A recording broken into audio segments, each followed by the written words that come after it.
This holiday movie brings in a touch of football. Fate brought two families together at the Kansas City Chiefs game. The families became friends and started spending Christmas seasons together, watching their favorite team play.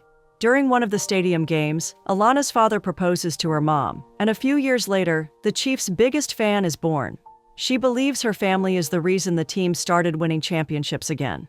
Alana's family has a store she's very into. This Christmas, she has big plans that will make everyone aware of her family's special connection to the Chiefs and Christmas. Alana's family gathers at the store, including her grandparents from both sides and her parents. Alana starts to make an announcement, and her family eagerly hints that they hope it's romance-related. But it's not. She explains that someone from the Chiefs fan engagement department will be visiting. Their store is a finalist for the Fan of the Year award. The winner will receive an all-access stadium tour and sideline passes to the Christmas Day game. Alana is sure they're winners already. They have the best fan story, and all they have to do is tell the world. Derek is the director of the fan engagement department. His colleagues tease him, saying that he's antisocial and has no relationship with the city and its people. They assume he probably can't relate to what makes people fans of the Chiefs. He decides to go out and explore, but he has to remember one rule. No one can know where he works. There are people ready to attach themselves to him just for stadium tickets. Derek goes to Norma and Nick's and tells the waiter that he's a newbie. Norma and her daughter smell fresh meat and decide to hound him. They learn he's single and hasn't seen much of town. Soon after, Alana walks in, and her mother and grandmother assign her as Derek's tour guide. Alana apologizes for her family's intrusion. It's clear to both her and Derek that her family is trying to set them up. Alana's mom drops a Light the Block flyer for Alana, forcing Alana to explain the Christmas tradition to Derek. As the name suggests, they'll light the neighborhood with Christmas lights and decorations. As Alana and Derek step out, Alana holds a box of decorations, and she clarifies that he doesn't have to help out if he doesn't want to. He doesn't mind hanging around her or her family. Like her, he's an only child, and is somewhat used to the pressure that expects him to start a family of his own soon. They start decorating the Christmas tree outside Norma and Nick's, under the not-so-discreet eyes of her family. The decorations are shop-themed, and Derek remarks it's a good marketing strategy. He avoids Alana's question about where he works. Alana insists that Derek is left off the hook, but they bump into him again while they're at Hank and Marty's. He refuses to admit that he's lost his way and decides he'll just help keep decorating the block. Alana's two families own businesses on the same street. Grandpa Paul has retired, so Alana's parents have taken over, but Alana will start to manage after the holidays. She tells Derek the dynamic story that brought her family together. He's from a family that works in the hotel industry. They moved around a lot, and he remembers sending a change of address to Santa each time he moved so Santa could keep track. Derek gets to see KC Corner, which is Grandpa Paul's legacy.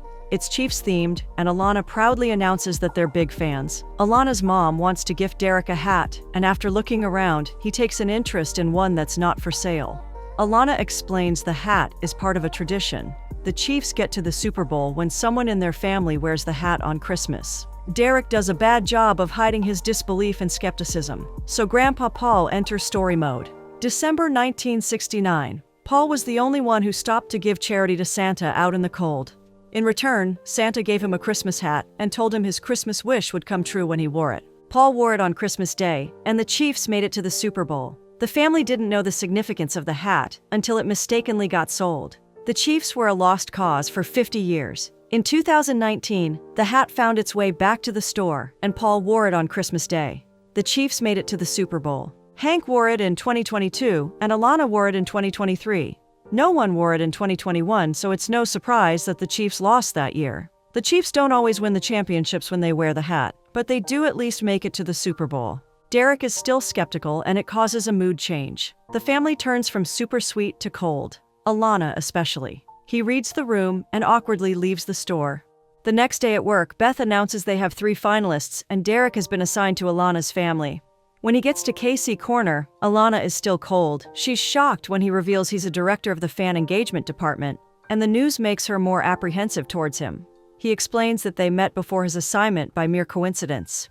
He's not trying to play games, and he understands the Chiefs mean a lot to Alana, so he's willing to let her do her thing. KC Corner has a fan cave, and Derek wants to see it. Alana can tell Derek isn't a big football fan and starts to nitpick him about it. Grandpa Paul and her parents hold their breaths as Alana starts to brutalize Derek until he gets offended. He tells them he's seen enough to make a decision and bids them goodbye. Alana is feeling down because she's undoubtedly blown their chance at winning the prize. Her mom feels she's also upset because she was starting to like Derek, but learning he's not into football has disappointed her. There's also his earlier skepticism, and Alana prefers to be with someone that doesn't question her family's dynamic story. At the office, everyone resonates with the story of Alana's family, and Beth wants Derek to go back there and get them to feature. When Derek finds Alana, she apologizes for her earlier attitude at the fan cave, and he apologizes for keeping his job a secret. He tells her about the feature, and she's willing to be a part of it. She gets excited when she finds an ornament and tells him about this one ornament that went missing. Her Grandpa Paul gave it to her Grandma Patty during a Christmas game, and now she's found it. Alana starts to warm up to Derek after he gives out his tickets to a family whose daughter is a big fan of the Chiefs. The stadium was sold out, and Derek stepped up to play Santa to the little girl. The Heigmans get their feature, and they're pumped up to win the Fan of the Year award. Derek gets inspired and suggests at work that they should sponsor a Best Chiefs-themed gingerbread house prize. Derek shows up at Norma, and Nick's wanting to assist. He's directed to the kitchen, which is usually out of bounds. Seems Alana's family is still playing matchmaker, but Donna advises that they let the youngsters gravitate toward themselves naturally. The Fan of the Year voting is in 8 days. Beth suggests that all see the finalists firsthand so they can deliver unbiased votes. Meanwhile, Alana feels a type of way. She's afraid she won't find love and uses her passion for the Chiefs and the KC Corner to cover up. Her mom points out her chemistry with Derek. She's bent on fighting her feelings because she's afraid of another disappointment. Derek joins his colleagues to go see one of the contestants' displays. Beth remarks that she knows he's become close to Alana, but he has to remember there are other contestants still playing to win. It's going to be a close vote. Derek decides to take a walk and stumbles upon Alana's place. Her family is on the front porch enjoying eggnog and a warm fire. They invite Derek to join them, and Alana expresses that she would prefer he was less skeptical because Christmas magic is a real thing. As if to prove her point, it starts to snow. It's the first snow of the season. They toast and sing, and at some point, Derek and Alana's hands just naturally find each other.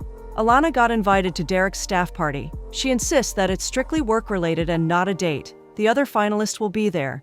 Derek's colleagues are starting to turn the whole thing into a competition between themselves. They might not get incentives, but bragging rights for the winning contestant is cool enough. They question why no one wore the magical hat the year the Chiefs lost the AFC Championship, but Derek didn't think or care to ask.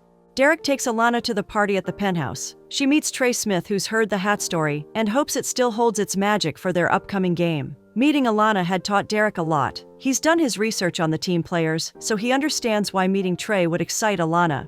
He's beginning to respect history as it has shaped Alana a lot, including her personality. Their view overlooks the stadium, but Derek has something to show Alana. He leads her down a path that leads to the stadium, and Alana locates their seats.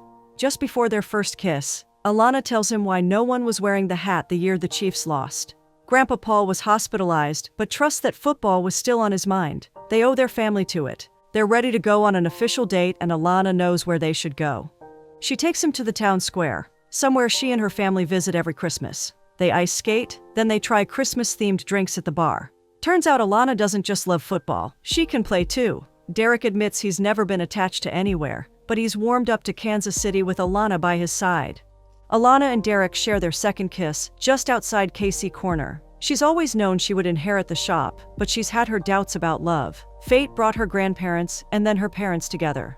Now, she is sure fate has brought Derek to her.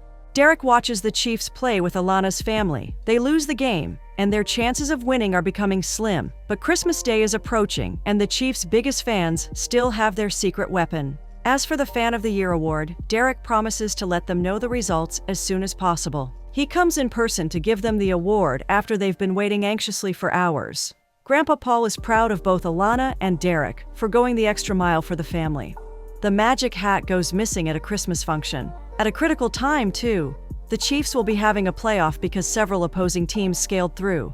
Alana starts to panic. Everyone knows about the hat, and she's scared the Chiefs could lose if they don't find it in time. Derek does his best to calm Alana down. He believes the hat will come back to them. They don't tell the rest of the family that the hat is missing. Derek was invited over for one of their Christmas traditions, and he brought a gift. It's Grandpa Paul and Grandma Patty's seats from the municipal stadium. Their love story started with those seats. Alana's mom knitted a look-alike to the magic hat for Derek. Alana thinks it's the original at first, making her reveal she's lost the original. Her family asks her to calm down, confident that the real hat will find them again.